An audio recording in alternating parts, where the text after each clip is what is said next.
everybody, and welcome to Masculinity Matters. My name is Lomander, and today we are joined by Badger.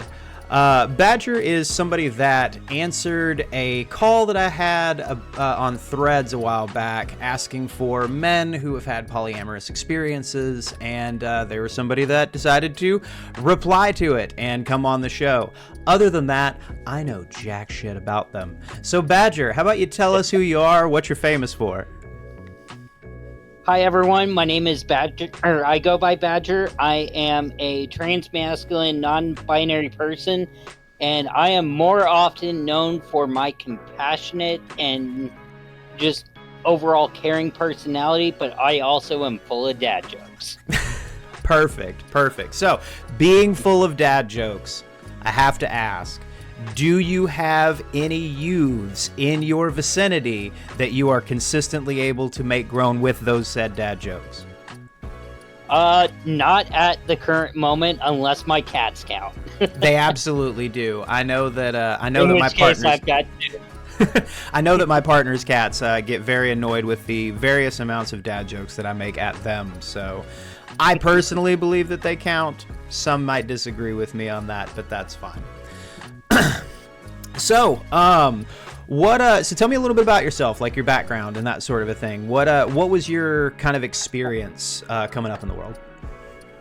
So I kind of grew up more in the Wild West state of Colorado, and the only reason why I call it the Wild West is because so many different things would happen. Like I was born in Greeley, which is very much a cow town, like beef plant area, and then having the culture shock of going to like Denver, Aurora, which is more urban and whatnot, and it was wild. Oh, I can imagine. Oh yeah, especially going to Aurora. I know. Sorry, one of my cats actually decided to come up and be nosy, as they do. So I kind of piddle farted around Colorado in most of my upbringing, and then as an adult I kind of just screwed off for like 4 months to Indiana, and let me tell you, the culture shock of having just the Amish carriages come down the street to go to the local ice cream shop was just mind-blowing. That's hilarious. Now I will say, the one thing I miss about Indiana is that garlic cheddar that the Amish made. Oh my God. A buddy of mine actually lives in Indiana, and I went to his wedding it's probably been a decade ago now at this point. And they actually had their wedding at a Mennonite community. So we were able to, because it was like a bed and breakfast thing. So we got like 3 meals a day from this Mennonite community. And when the food that I had there was some of the most satiating, good, like filling home style food that I've ever had in my life. And to this day, I don't think that I've ever found better, it sounds weird, better butters than what that Mennonite community makes. Because my God. No judgment here on that. Like, honestly, if I could have a cow on the property I'm on, I would be making butter every day. Nice. So growing up, and all of that, you did say that you are a trans man. So with that being the case, a question that I do like to ask every single guest that I have on this show, and I have found that it is one of the hardest things that people can define. So obviously I'm going to ask you about it. What is a man? For me, like, growing up, I mostly saw like the toxic, stoic, rah, beat your chest kind of masculinity. For sure. But since coming out and being like coded as a cis white dude, which for the record is very much a blessing and a curse, but I'll get to that later. I'm like trying to surround myself more with like masculine folks that are genuinely like caring, compassionate. Yeah. Like they let their emotions flow and just don't bottle it up and then just explode over the tiniest thing. For sure. I actually know of a couple folks in my community that have actually really helped me out in regards to being a quote-unquote man, but at the same time not having like that stoicism being thrusted upon. Yeah, no, for sure. So a question that I am curious about, whenever you were growing up, and I remember you had said, well, I guess I should probably address this first. How old are you? I'm 35. 35. All right, cool. So we are of an age. I am 37. So I definitely, when I'm thinking back on like the masculinity that I saw growing up in rural Texas, I am thinking of like the John Wayne masculinity, and like whenever I think of like masculine icons that I can think back of in my childhood that like my grandfather and my grandmother who raised me kind of pushed forward, it was always like John Wayne and Ronald Reagan. So like I definitely know that was the version of masculinity I saw. But the question that I have is, when you were growing up, what kind of like you had said that you were exposed to toxic masculinity. So I kind of want to dig into that a little bit about what exactly was toxic about the masculinity that you saw. I know you mentioned the stoicism, and when you say that you were exposed to toxic masculinity, was it just in media and media representation, or was like your father one of those type of men? So, full disclosure, my biological father and I, we do not talk. Valid. Like, in the 13 years since I've been, especially on testosterone, he still sees all this as a phase. And it's like, no, this is who I am. But it was mostly with my dad. Well, my biological father. I don't call him dad. Valid. Absolutely understand that. Definitely more of like, he had kind of a hairpin anger thing going, and I think I'm actually actively working on my own personal anger and whatnot, so that way I don't potentially traumatize any of my partners or one of my partner's kids or whatnot. Like, I'm trying to set a better example for them than I had growing up.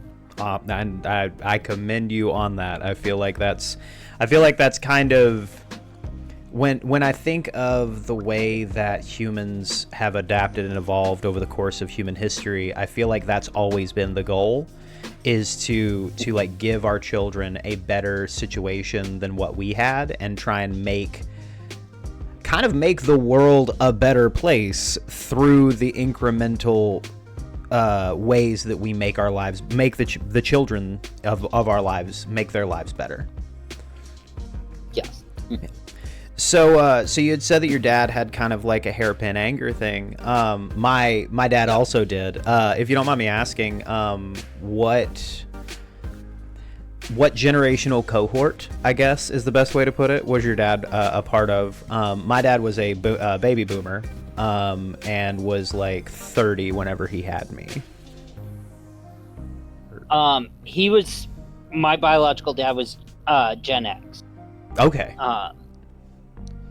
And it's kind of funny because my biological dad's father, it was very much like, I considered him kind of like a Teddy Roosevelt.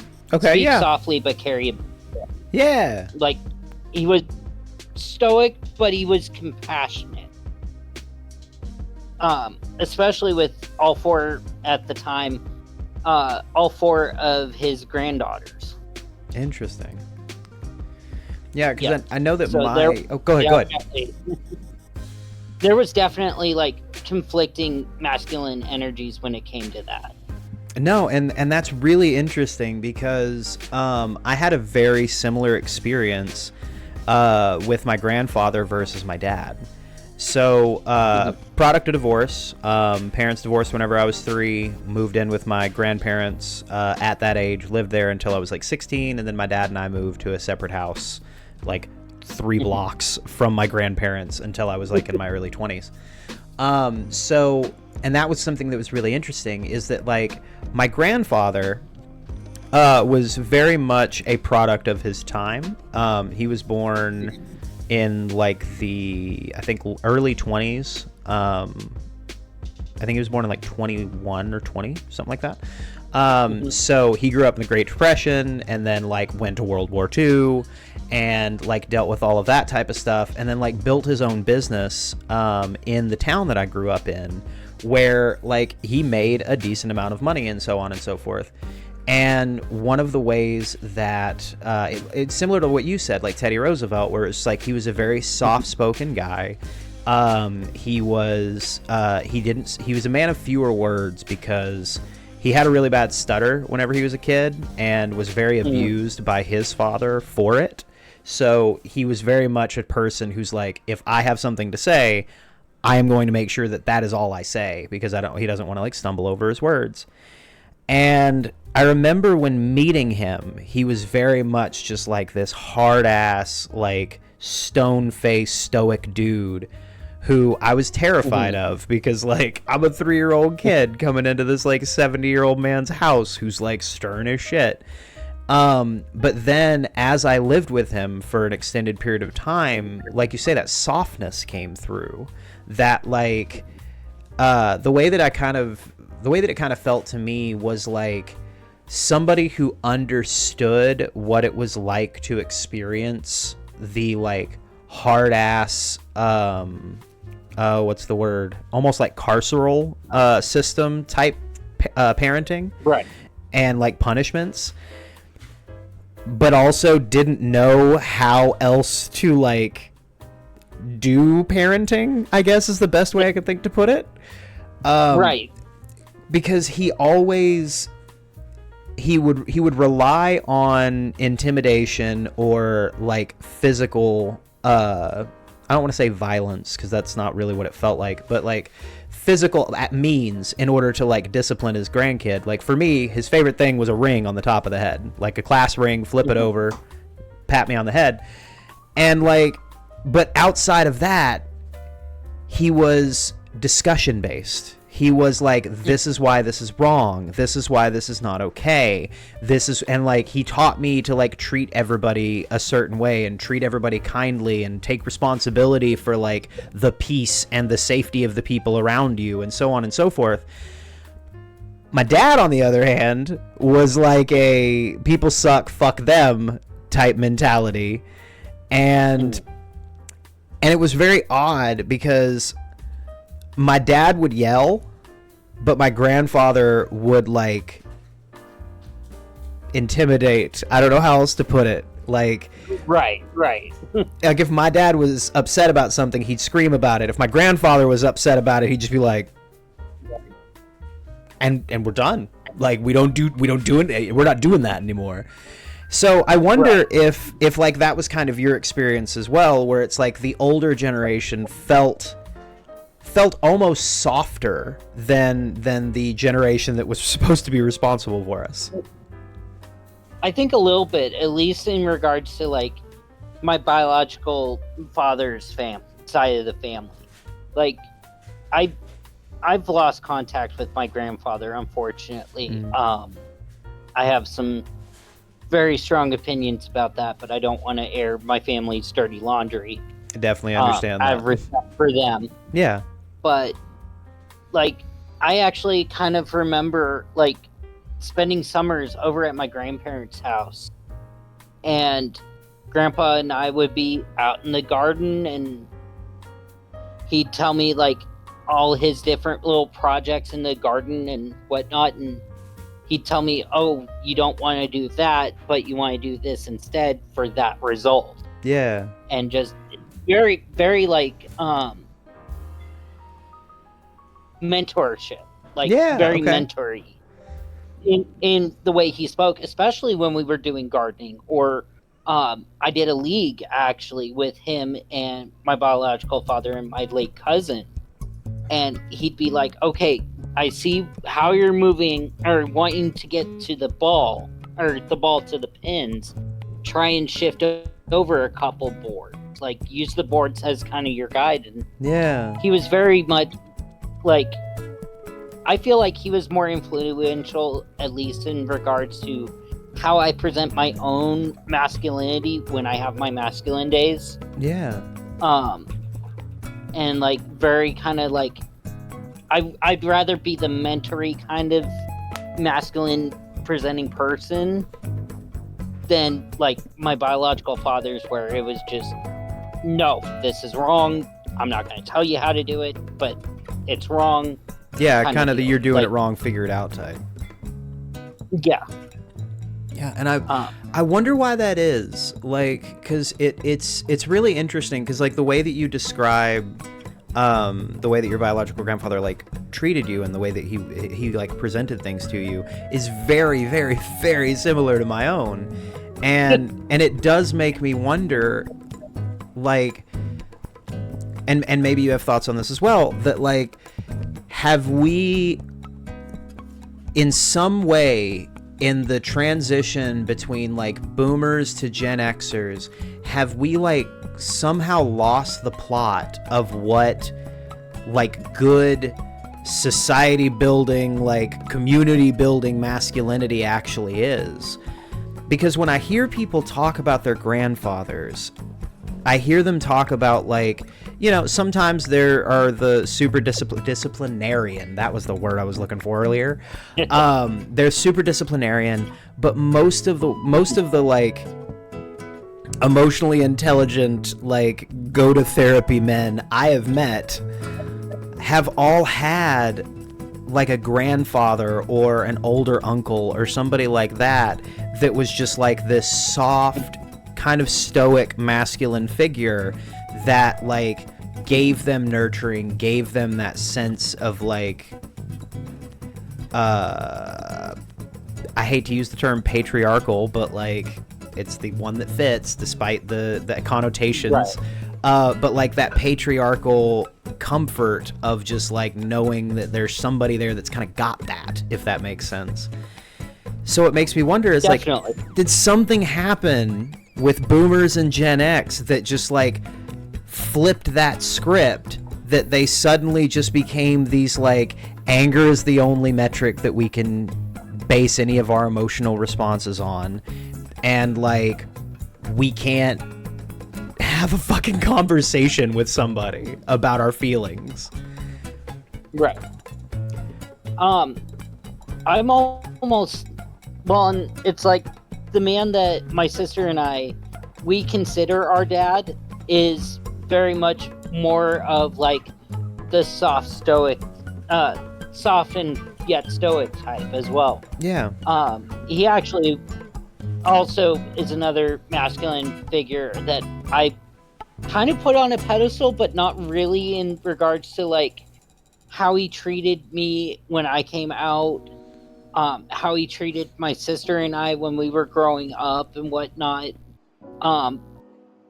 But he's also another figure I intermittently have contact with, just because the man is more or less a vampire and works the overnight IT schedule. Yeah. So I'm like, thanks, Dad.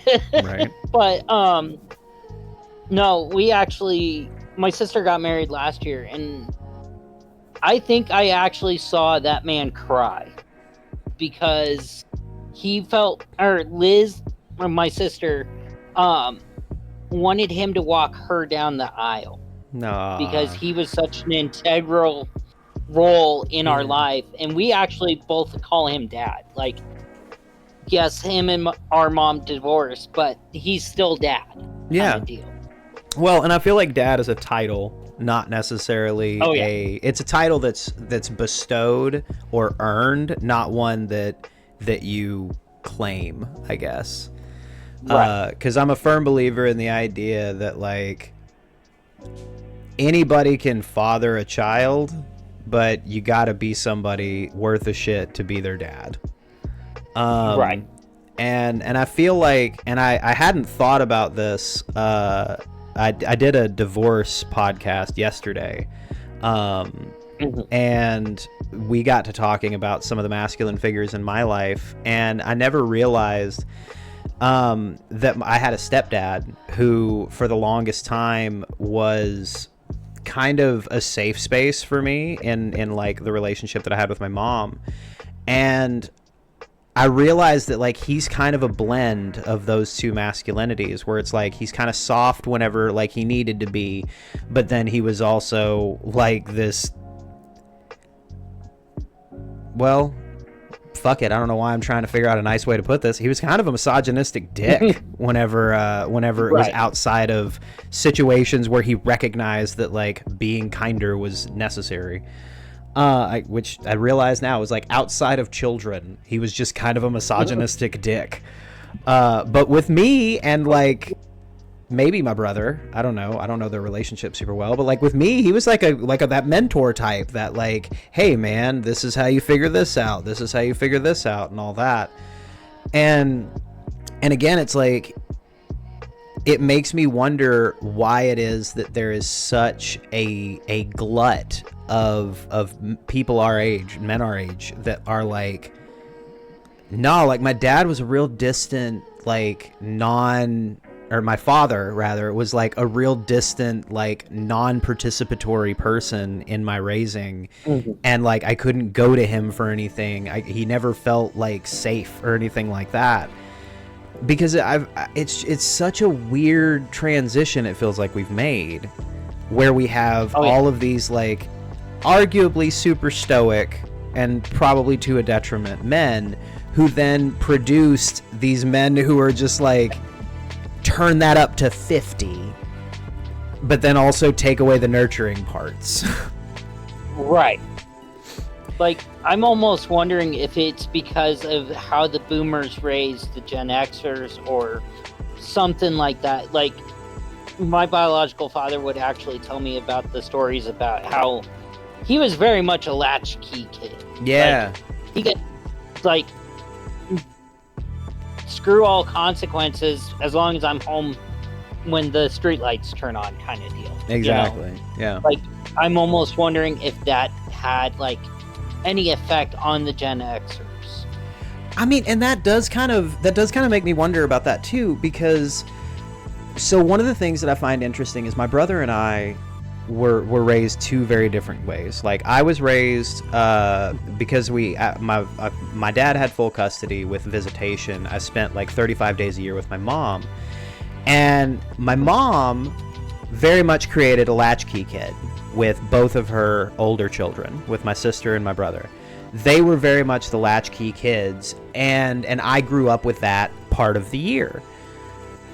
So like I kind of understand the like latchkey aspect of it, but then whenever I look at my like home raising with my grandparents, I mean, they're retirees. Like I was never home alone then. Like I barely had friends over because I was embarrassed at how like embarrassing my grandparents were, because they weren't like cool parents or some bullcrap. But like when I think about like the latchkey kid situation and my experience at my mom's, it felt kind of like abandoned almost, and like you couldn't count on the people who are supposed to be taking care of you to actually be there for really anything that you do. And then whenever mom would come home from work, she's like dog ass tired from work, short fuse, doesn't really have a whole lot of like emotional spoons to like deal with the children. And then because of that, I'm sure that my brother felt some type of way, because he has actually become like that kind of stoic, non-emotional, like immediately flip to anger type, whereas I've become like, I feel like fairly emotionally intelligent, and like non-reactive. And I wonder if like you said, that like if it's because of that latchkey generational thing, where do you think like kids felt abandoned? So the expectation is that like, because I was abandoned as a kid, then I need to make sure that my kid is prepared for that. So instead of literally abandoning them, I'll just emotionally abandon them. Right. Like, I experienced some of that with my mother, and she has since apologized. Like, and I keep telling her, Mom, you weren't given the best hand with, my sister and I. Like, you were trying to do better by us, by, like, working a full-time job, going to school and whatnot, and, like, playing Half-Life when you just needed to, like, basically shoot some aliens because you couldn't shoot anything else. Right. Had to have some kind of release. Right. That valve, just to kind of release that pressure that was on her and whatnot. Yeah. So, but, my mom and I are actually pretty damn close for living. Like, I'm currently in Washington State. She's in Nebraska, but here in about a month, in a small handful of days, I'm actually going out to go see her. Nice. And, like, I basically am just putting my phone away and enjoying time with my family. So hell yeah. I'm looking forward to that. Good. And I am overjoyed that, like, you have that relationship with your mom and all that. As somebody who has no relationships with their families, I'm envious because a lot of people in my family refuse to do any kind of work, so I don't bother with people who don't do that sort of thing. I have to protect my peace after all. So I think that a lot of that comes from, and this is how we're going to wrap this into polyamory. Segues are never as good if you don't point them out. One of the things that I think probably has a lot to do with, like, the latchkey generation and, like, the kind of abandonment that I'm sure a lot of young men, and I would argue young women of Gen X and early millennials and stuff like that, I would argue that, like, the abandonment that a lot of us felt in that time frame because of our parents having to work can all be laid at the feet of capitalism. Because, like, if it wasn't for us needing money in order to, live every single day, then there wouldn't be such a requirement for people to have to work all the fucking time, thus leaving their kids as latchkey children to come home to an empty house. After having, like, a horrible day at school where you got bullied or something and you just need somebody to help you tell you it's okay, only to be met with a parent at 7 p.m. who just had the shittiest day of their life and tells you to go fuck yourself. But that whole rant had nothing to do with my own childhood, and you can't prove it does.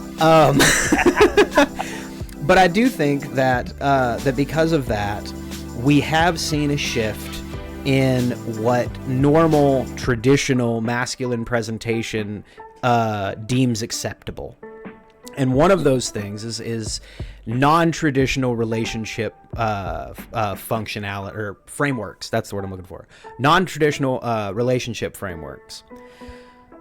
As somebody who is polyamorous, it baffled me to see on Threads a few weeks ago a man with his entire chest standing 10 toes down on the opinion that men can't do polyamory. We are just not built that way. Oh my lord. Which is hilarious to me, just from a bioessentialist position, because if we are mammals and we are just evolved monkeys, what is our main goal?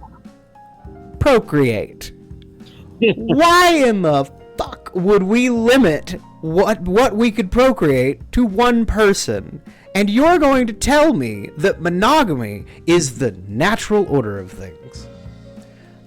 I respectfully disagree, stranger on the internet who posted a random Threads thing that upset me enough to cause a series on my channel. So, as a man who supposedly doesn't exist, I am curious, what are your thoughts on the ideas that men cannot do polyamory? Because I am sure that you have some interesting opinions. Boy, do I have some interesting opinions as a masculine presenting person who not only is polyamorous, but has 3 partners. We can do polyamory. You just have to put in the work. The fucking work. Exactly. Like, I have had to put so much work into, like, deconstructing, like, being polyamorous. You know, I will disclose, it's not for everyone. Yeah. I am very much a, like, as one of my partners says, love is is defined in infinite ways. Mm-hmm. Now, I have 3 romantic partners. I have one or 2 situationships just in my local area. Yeah. And let me tell you, my calendar is about to get full. But it's just, you have to put in the work, the open communication, you know, the time management. It's a lot of fucking work to be a polyamorous. Yeah. Or, like, even it's basically like having a monogamous relationship, but multiply that to however many partners you want your poly. Yeah. And so much work. Like, I feel like the person who posted that thread, you know, did not fully understand that men can do polyamory if they're willing to put in the work. Yeah, if you're willing to do the actual effort and put in the mental exercises to figure your own shit out, it can absolutely work for you. And I 100% agree that it is absolutely not meant for everyone. I actually know a number of people in my life who are open to the idea of polyamory if there was ever a time when their love could extend beyond one person. And that's the best way I could think to put that for them. But in our long conversations about this topic, that is what I have come to realize, is that there are some people who just have the ability to focus all of their attention on one person and find full fulfillment in, like, just that. And for me, at least, like, I find a full level of fulfillment with every partner that I have. I have 2 currently, and, like, I find fulfillment with both of them. The type of fulfillment varies, but, like, at the end of the day, it's like what you said, it's like having a monogamous relationship but doubled up, because I still feel fully satisfied emotionally, spiritually, and mentally by my relationships, and I do feel, especially in the beginning, whenever, like you said, we had to have, like, a group calendar, which tips for new poly people, group calendars are a godsend. But like, trying to figure out that kind of balancing act of making sure that you're like putting in the time with everybody and actively putting in the effort to work on yourself with your own issues and your own shit, while also kind of keeping your partners accountable for working on their shit. Because at the end of the day, in my opinion at least, all relationships bear at least a semblance of accountability to one another. Your friends should keep you accountable to the better person that you are trying to become or trying to be. Your partners are the same way, that, like, your best self is who they are trying to advance and trying to lift up and trying to bring forth. Just like in my life, I am trying to bring forth the best self in everybody that I come into contact with. And we've been so deeply indoctrinated by this, like, hegemonic imperialist system to think that there is a level of ownership that comes with relation and with romantic entanglements. So I wonder if like your experiences in a system that basically tells us monogamy is the option, have you like dealt with some of the confusing emotions that come with society telling you that things are one way, but your actual experience showing you that things are different? So about that, I'm at least as regards to like the Western zodiacs, Yeah. I'm very much an Aquarius. Like, I'm like, honestly, when it comes to like the societal norms and whatnot, I'm like, burn that shit down. I'm over here doing my own thing, kind Nice. of deal. And that's kind of like how I am as a person. Like, good luck trying to get me to do anything like Nice. that I don't want to do. I am stubborn. But like, especially with like me coming out as polyamorous, or like has polyam. I remember I told my mother first, and she's like, "Okay, like, cool." I think she was more shocked. I think she was more shocked at the fact that I came out as trans the way I did than the fact that I was polyamorous. What's up, buddy? Welcome to the show. This is Nala. I lovingly call her my camper panther because she is my little familiar that tries to like pin me into bed in the morning. I was about to say, like, just seeing a shadow just like appear and then turn, and just the like glint of the eyes being the only indication that it was an animal was great. Yeah. In fact, there's a reason why she has the collar, because I work sometimes late at night and I can't see. Oh, so yeah. At least if I hear the bell, I know where she is. Exactly. So, real quick, you had said something that I have now like piqued my curiosity, and I know curiosity kills the cat, but satisfaction brings that bitch back. So, yep. When you say that they were more surprised about your coming out trans experience, is that something that you would be willing to share? Absolutely. First of all, full disclosure, I'm not going to be dropping the person who essentially we call it cracking the egg. Yeah. Yep. Out of respect for this person, because it was a romantic partner, kind of had some like hierarchical polyamorous ideas and whatnot that didn't jive with me. I can definitely understand that for sure. Definitely. But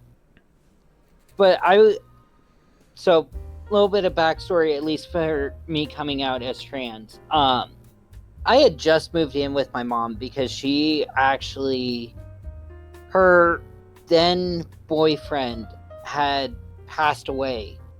And she wasn't eating. She was in her grief. Yeah, for sure. With this particular romantic partner. In fact, I actually need to go get a Heineken in his memory. Pour one out for the homies in here. Yep. I just don't want to pay the gas station price for a tall boy. Definitely get that.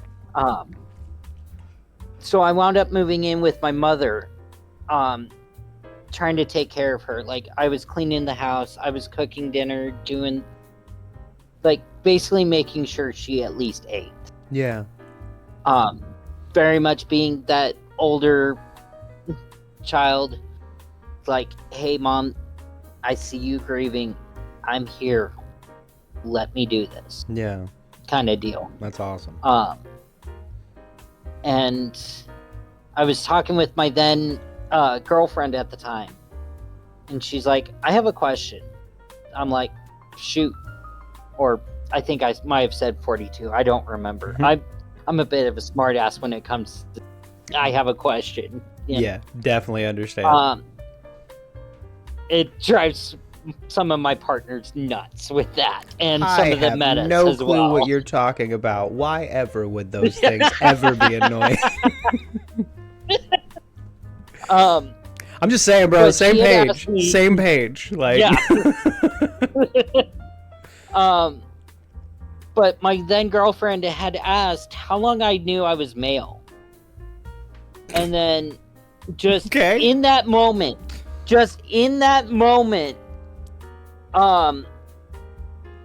like I had like 15 years, because I was 21 at the time. Mm-hmm. I had 15 years of repressed thoughts of why I wasn't, or why couldn't I have been born in a masculine body. Yeah. Full record, the girlfriend at the time was also a trans woman, so she could definitely pick up on that masculine, and like I was over here trying to be just the butch lesbian, and it did not work. It failed. Like, it failed. But at the time, my mom had spent weekend with I think some douche nozzle. I full disclosure, I hate the dude. I really hate the dude. Just with how he treated my mom, how he spoke about me while I wasn't there. Just overall shit heel. misogynistic, transphobic. Yeah. Well, she had come home that Sunday night and started doing laundry, and I'm like, "Hey, Mom, there's something I feel like I need to tell you." And she's like, she's bent over the hamper, just trying to do her laundry. And I'm like, "Mom, I think I'm trans." And she just looked, like, my mom wears glasses. She just looked over her glasses and was like, "Okay." Like, yeah. Just, okay, I'm in the middle of doing laundry and having a beer. Like, why are you telling me this now? And I'm like, "I'm sorry, Mom. I just want to be honest." It's like, yeah, that's cool. Now hand me the fucking detergent, dude. Yeah, basically. And then I started, like, a year after taking therapy and whatnot, I had started my HRT. That's when she had an issue with me transitioning, because I ate like a teenage freaking boy. Like, I basically cleared the cabinets, cleared the fridge, cleared the freezer. Bro, I'm not gonna lie. I was kind of expecting you to like come out with like some transphobic shit or something, but then you're like, "No, I just ate her out of house and home, and she was pissed about it." It's like, nah, I fucking get that. Like, yeah. In fact, occasionally on my Facebook memories, it'll pop up sad David Tennant meme about milk being gone, because I was going through like at least 2 gallons of milk a week. Actually, not even a week, like every 3 days. I could believe it. And luckily our apartment was across from a grocery store, so I would just, take my little cart right over to the grocery store, go stock up, and come back with it. Yep, that's funny. Yeah, I know that. Like, I've been told by a few trans men that I know that like it feels as if you're going through like a second puberty, and 100%. When I hear that, and especially hearing you being like, and I was going through like 2 gallons of milk, I just think back on 13 to 17-year-old James, and like the whole time, how much fucking milk I drank during that time. If there was an option of cereal, I'm drinking fucking cereal. If I could get like chocolate milk, I'm drinking chocolate milk. If I could like add milk to something that made sense, because like you're not gonna have milk with like steak or something like that. What am I, a psychopath? Like, I'm not gonna be just like drinking milk randomly like dude from Clockwork Orange. Like, but at the same time, I'm just like, it's so good for like those puberty years. It's so good, and it's so filling, and it's like it doubles up as like food and drink. So like you're killing 2 birds with 1 stone. It's so perfect. It's the perfect food. And I'm full disclosure, when this episode goes out, I am probably going to send it to my mom and be like, I apologize, Mom. How many gallons of milk do I need to bring in July? Right? I am giving her that full disclosure just because my mom will probably remember and be like, God damn it. No, that's hilarious. Yeah, no, and I feel very lucky that, like, I had 2 Depression-era grandparents who were very much of the, like, if you can eat, you should eat, because you might not have time later to eat. And while, yes, I love my grandmother to death for, like, being very lenient with my hungers and because I was a growing boy or whatever, I appreciate everything that she did. But the 350 pounds I weighed when I was 27 years old was a little annoyed by the fact of that, man, she let me literally eat her out of house and home, but she had enough money to keep filling the house. Like, that was very much like how I was. Like, I always tried to, like, make sure, especially like after I started hormones and whatnot, I tried to make sure that Mom at least got her share. Yeah, well, and I feel really, really happy, honestly, that, like, trans men get to go through that experience, because having your whole household upset at you because you've eaten them out of like all of the food in the house is just a very unique, I feel like, teenage boy feeling that I recognize now as just like a pubescent man feeling, that it's just like, I'm glad that you got to experience that, homie, because it's a thing that I didn't realize was a quintessential experience. Oh yeah, like I remember, I would attend a support group on Saturday nights, at least as far as like my transitions and whatnot. And the funny enough thing was, I'm in a room full of trans women that knew about first puberty and are watching me go through my second puberty, and especially like after our support group, we'd go to this diner that is now no longer there, which kind of pisses me off.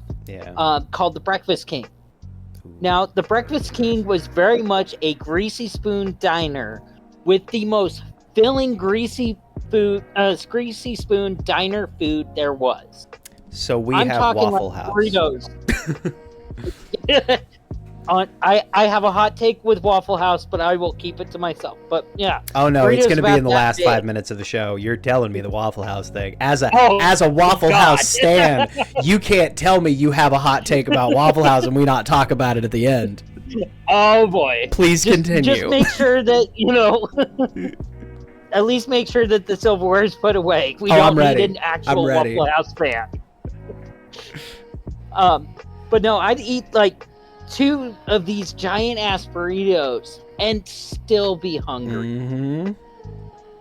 Like, and where are you putting it? I remember. Where are you putting it though? That's the thing. Like, even as a like teenage boy, when people would just be like, "So you ate how much?" Yeah, no, like 2 burritos, an entire thing of like tortilla chips. I had him bring out another thing of tortilla chips. I even got queso. I ate the queso too.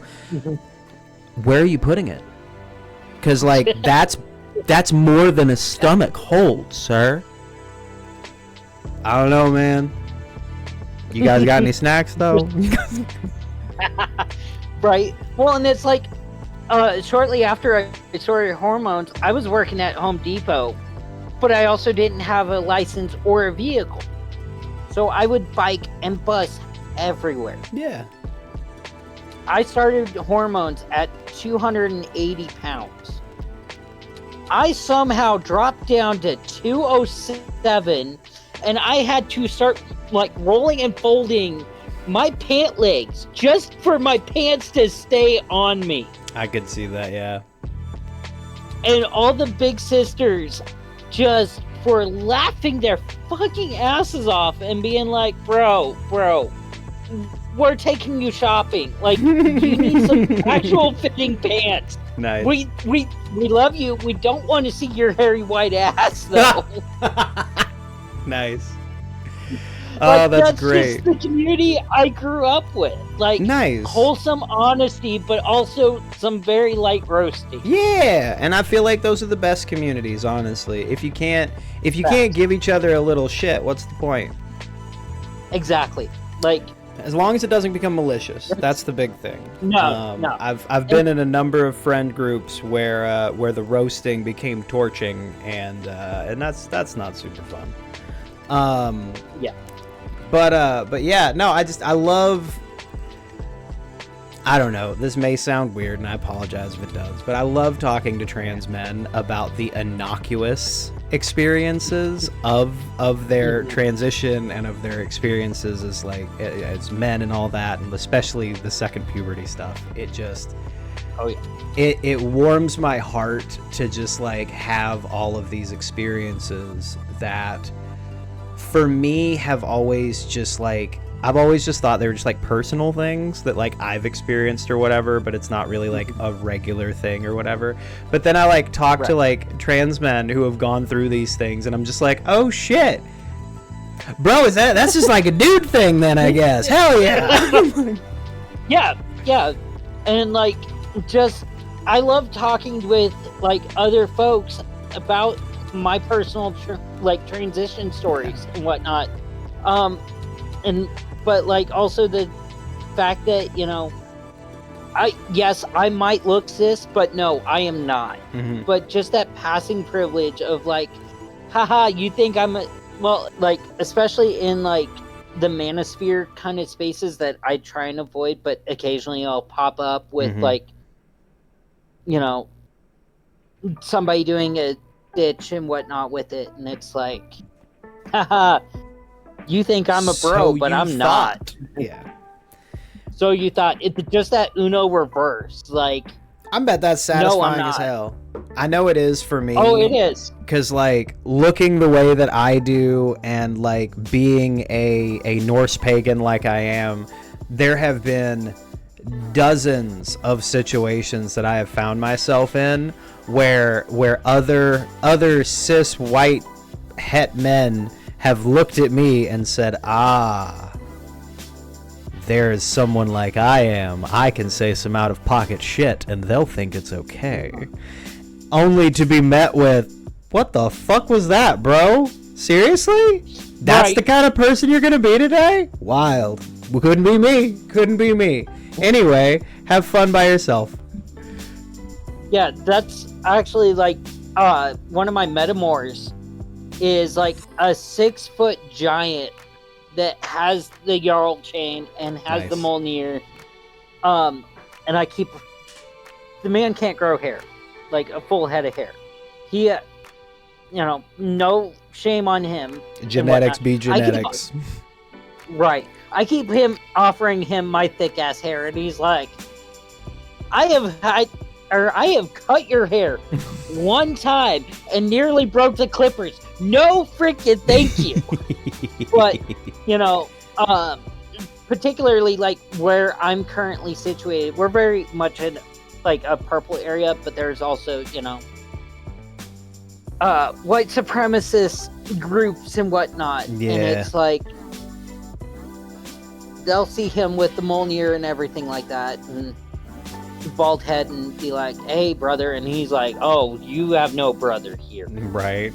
And just I've got a Vegvasir on my forearm that like is I've kind of like, I'm very spiritual, so like I got that back whenever I very first started in my path on heathenry, thinking it was cool, only to realize it's like, this is more of a modern thing. But it now acts as like a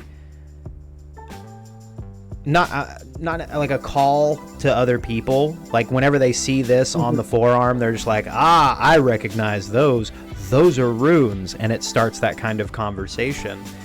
And it's really funny seeing like the white supremacist guys like see my tattoo, think that they're in like my Mjolnir and all that, and see that there's like, we have something to bond over, and then I'll be like, yeah, sure, man, like I'm a Lokian, I'm this, blah blah blah, like what's your aspect of things and all that, and they're like, oh yes, I'm an Asatru. It's like, okay, so you're racist? Is that what you're telling me?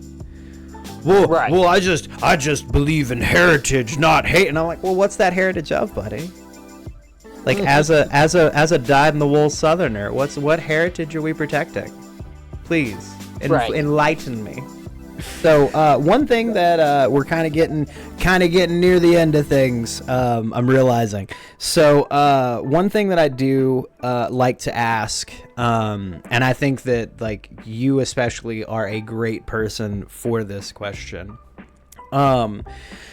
But masculinity is in crisis, as they say.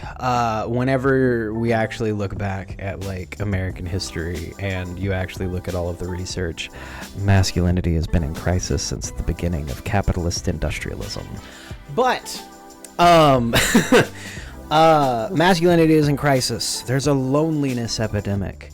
And I feel personally that a lot of this loneliness epidemic, a lot of this crisis of masculinity comes from lack of good sources for good masculine representation, good masculine presentation, and good masculine like thought.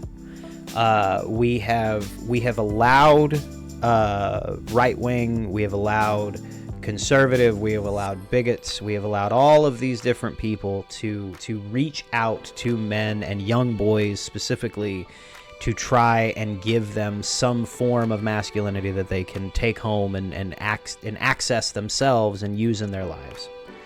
So one of the things I like to do is I like to ask the guests that I have on, what is something that you see as a modern masculine thing that could be contributing to the loneliness epidemic, could be contributing to the crisis as we have it, that frankly we could get rid of? Or if there isn't something you think that we could lose, something that as men we could gain to try and help kind of right the ship, as it were. Because when we have an entire half of the population saying that they feel safer with a wild animal meeting a wild animal on a trail than they do meeting somebody that looks like you and me on a trail, I really feel like we've done some bad coursing on where we're taking this masculinity thing, and we really need to turn ship. Yep. One thing that I feel, especially given the man or the bear conversation that has happened with the feminine identifying folks, is for men to realize no is a complete sentence. Especially like I'm also part of a very particular KINK community, and consent is very huge. Yes. At least for everything. Like, if I am not given consent, it is not happening. Yeah. Consent is sexy. And I say that as a queer person. Like, I actually got one of my... Well, I can't say I ensnared. I actually have a partner that... It became a partner because they're, like, constant check-in with consent I found so goddamn fucking attractive. I brought him home to the family I live with and got roasted because my partner and his husband were here, and as well as like some family friends. Nice. I got full on. The badger got roasted. Like, there was no fur left. Nice.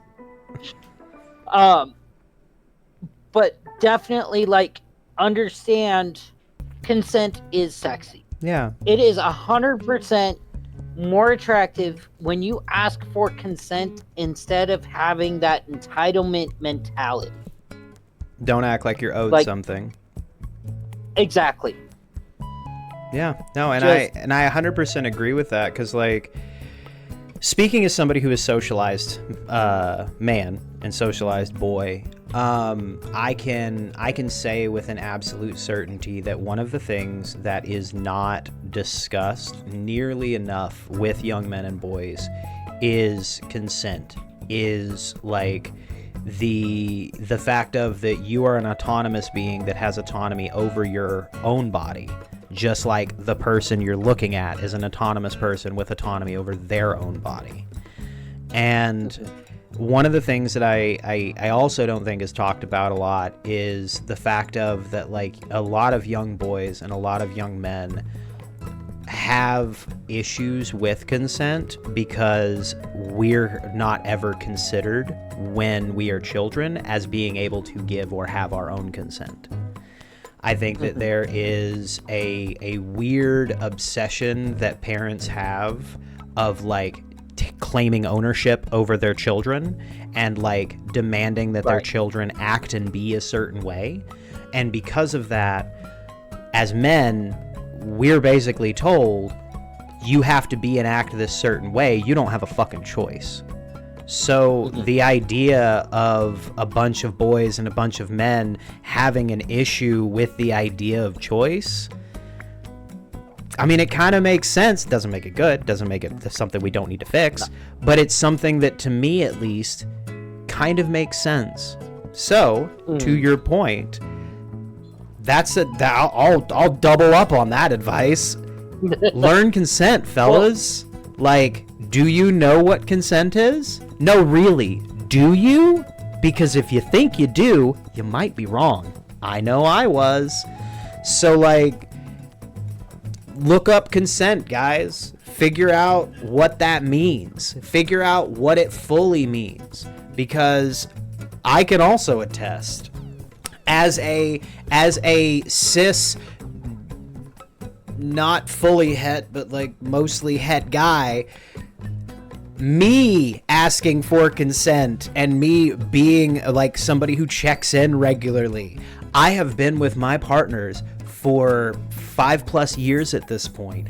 I still check in with them on a regular basis. Like, I still will ask, like, hey, are you cool being touched right now? Even when we're in the car driving down the road and everything's cool, everything's copacetic, and I'm just like, hey, is it cool if I put my hand on your leg?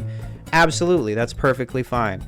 And like, if what you're looking for as a dude is like slaying pussy and taking down chicks, that's a great way to do it, man. Because like, some of the best play I have ever gotten in my life was because I was a respectful, consensual, nice fucking dude.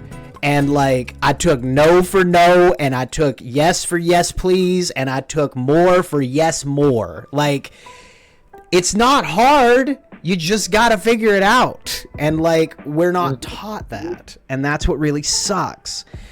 Who knows, man? Maybe that might have been where, well, no, I was gonna say maybe that's where the disconnect between like greatest generation boomers and Gen Xers came, but like, no, it didn't come from there. It's been a much bigger problem for much longer than that. All right, cool. So consent, that's the big advice thing, is figure out consent, fellas, because if you're socialized male from a young age, you're not taught it right, and unfortunately, a lot of what we're taught consent-wise has more to do with the person who has been transgressed against than the transgressor who does something wrong. I can't tell you how many times rape culture has asked, well, what was she wearing? What did she do to deserve that? Where was she at? And on the inverse, what was he doing? Why did those boys do that to him? What was the cause that made them act that way towards him? Again, it's all victim blaming language, which I think has a whole thing about dehumanization that I'm working on a video for. But yeah, like, didn't mean to go off on a diatribe there, but the consent thing is a very important aspect for me, and something in a lot of my work in masculinity I've realized we're not taught.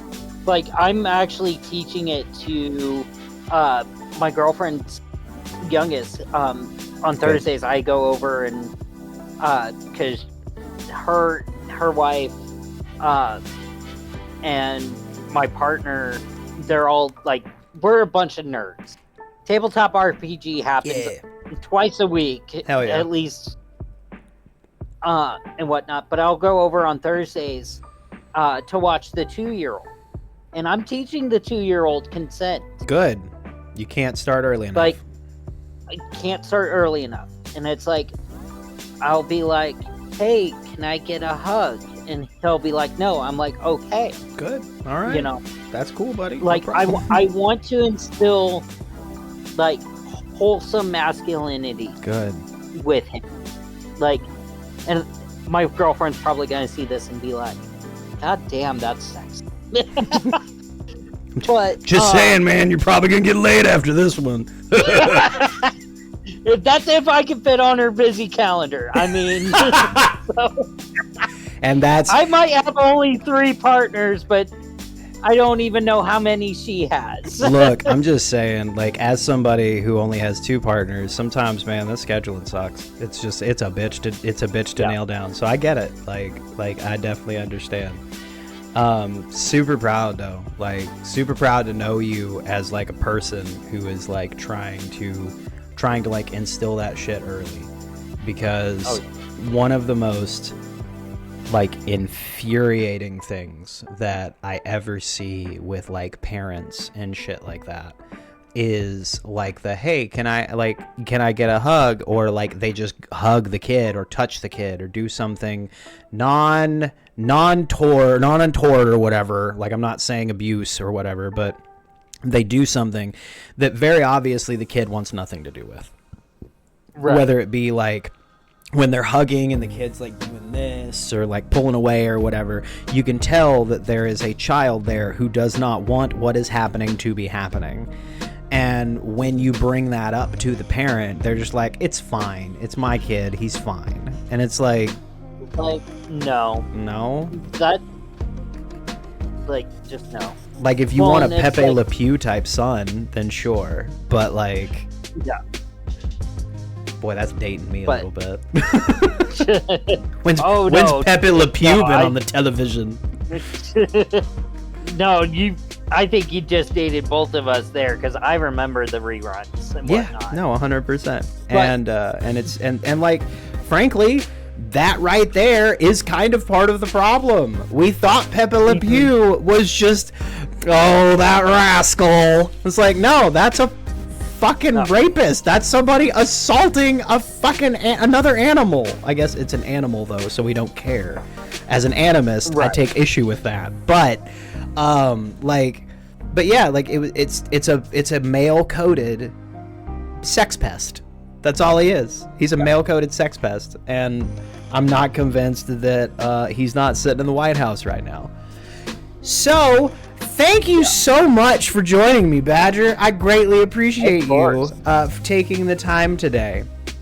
This has been an extremely good conversation. I know we originally came on here to talk about polyamory, and definitely sidetracked into like the trans experience a lot more, which I'm so grateful for. I absolutely love and am over the moon that like trans men feel comfortable coming on here and talking to me, because I don't know, not to like toot y'all's horn a little bit too much, but it deserves to be tooted a lot.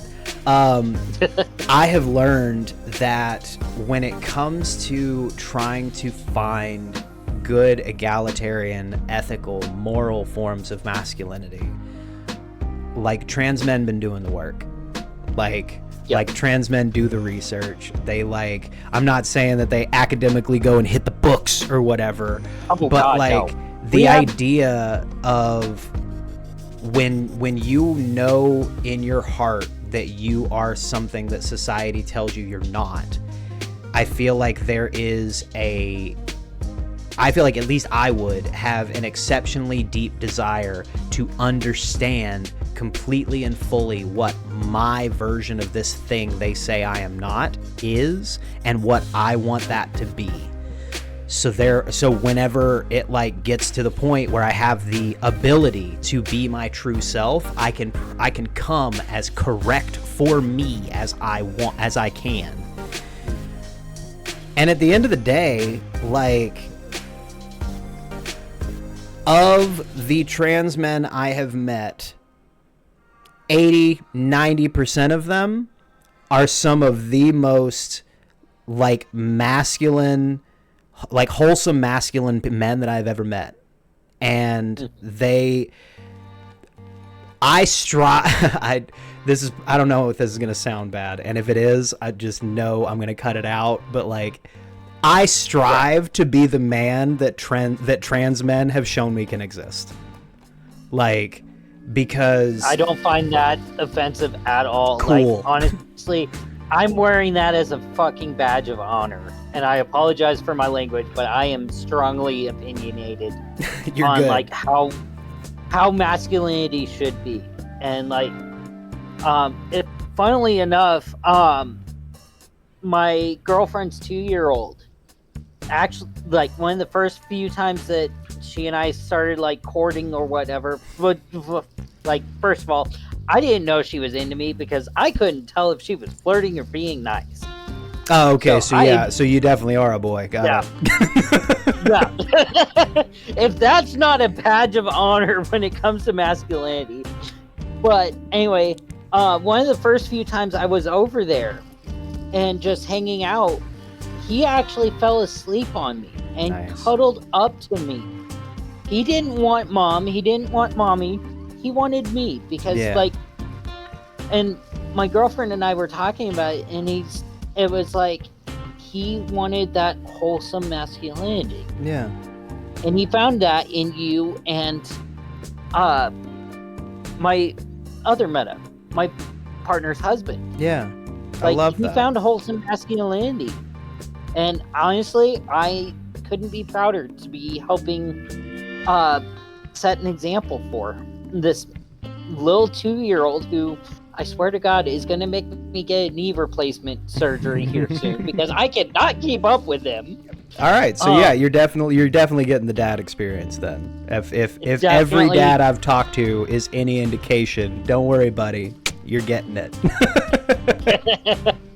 Well, and it's funny. I don't want kids, but I'm happy helping other people raise their kids. Yeah, no, and I think that's an exceptionally important part of like children's development in general. I think that we have moved away from it taking a village to raise children, and that the hyper individualistic nature of Western society and like hegemonic monogamous culture has kind of separated our modes of raising children from what I believe is the healthiest and best way to raise them, which is as a part of a community and kind of as a village or whatever. And and I don't know, like for me at least, it feels like as much as we try to say that monogamy is the traditional way of doing things, I would argue that if we go back into our actual history as humans and not this like nationalistic country region specific bullshit that we're so focused on nowadays, and we just look at some of the societies that are the core essence of like what humanity was before we became so tribalistic, polyamory feels like it was more the norm. Because when you look at reports of people that like talk to sub-Saharan African tribes who are completely separated from Western hegemony, or like culture that comes with the creation of modern society or whatever, you see that they have these communal ways of raising and keeping children where it's like, well, whose kid is that? That's the tribe's kid. Like, that's so and so, and that's like that woman birthed them, but we're all their mother. We're all their father. We are all responsible for the what this child will become, because this child is us. This child is our tribe. This child is our community. It is the future of what we will become. And I feel like with hyper individualism, we've moved away from that. And for me, polyamory is kind of coming back to form. So if you want to get technical, that's more the traditional way of doing things than monogamy ever was. Because monogamy, as far as I can tell, has pretty much only been around since monotheism. And monotheism has only been around for a short period of our entire existence as humans. Right. So, like, honestly, just being part of this little boy's, like, honestly, I keep bringing him up, but really any of the girlfriends or her wife's kids, like, I'm there for them. That's awesome. And I'm glad that they have that. Like, I personally am saying that they are very lucky to have that. Because as far as I can tell, you're a pretty goddamn good dude. And there goes the camper. I need to find my fire extinguisher. I'm extremely bashful when it comes to compliments. You're good, and buddy. I'm just glad I'm wearing my over-the-ear headphones, because my ears are bright right under there. Well, good. I am glad that I elicited that reaction, especially because I feel like it's a positive one. So with that being said, if there is anything that you would like to pitch, or if you would like people to find you anywhere on the internet, now is a good time to pitch that stuff while we're getting into the outro. Well, at least I'm going to be trying to be more active on Threads. I'm not quite the content creator I want, or that I see people as. Yeah. But if you want to give me a follow at Badger Queer on Threads, I post some hilarious shit, but I also put, like, some wholesome stuff out there. I'm also I'm going under a current rebrand with my paracord stuff, so keep an eye out on Threads for that. All right. Well, thank you so much, Badger. We greatly appreciate your time today, and I'm sure I'll talk to you again at some point in time in the future. I feel like we didn't really get fully into the weeds as far as we could have, so I'd love to have you on again one of these days. But to everyone who is watching, thank you so much for joining us again today for Masculinity Matters. Please do all of the stuff, likes, the shares, the subscribes, I don't know. I'm not very good at this content creation thing.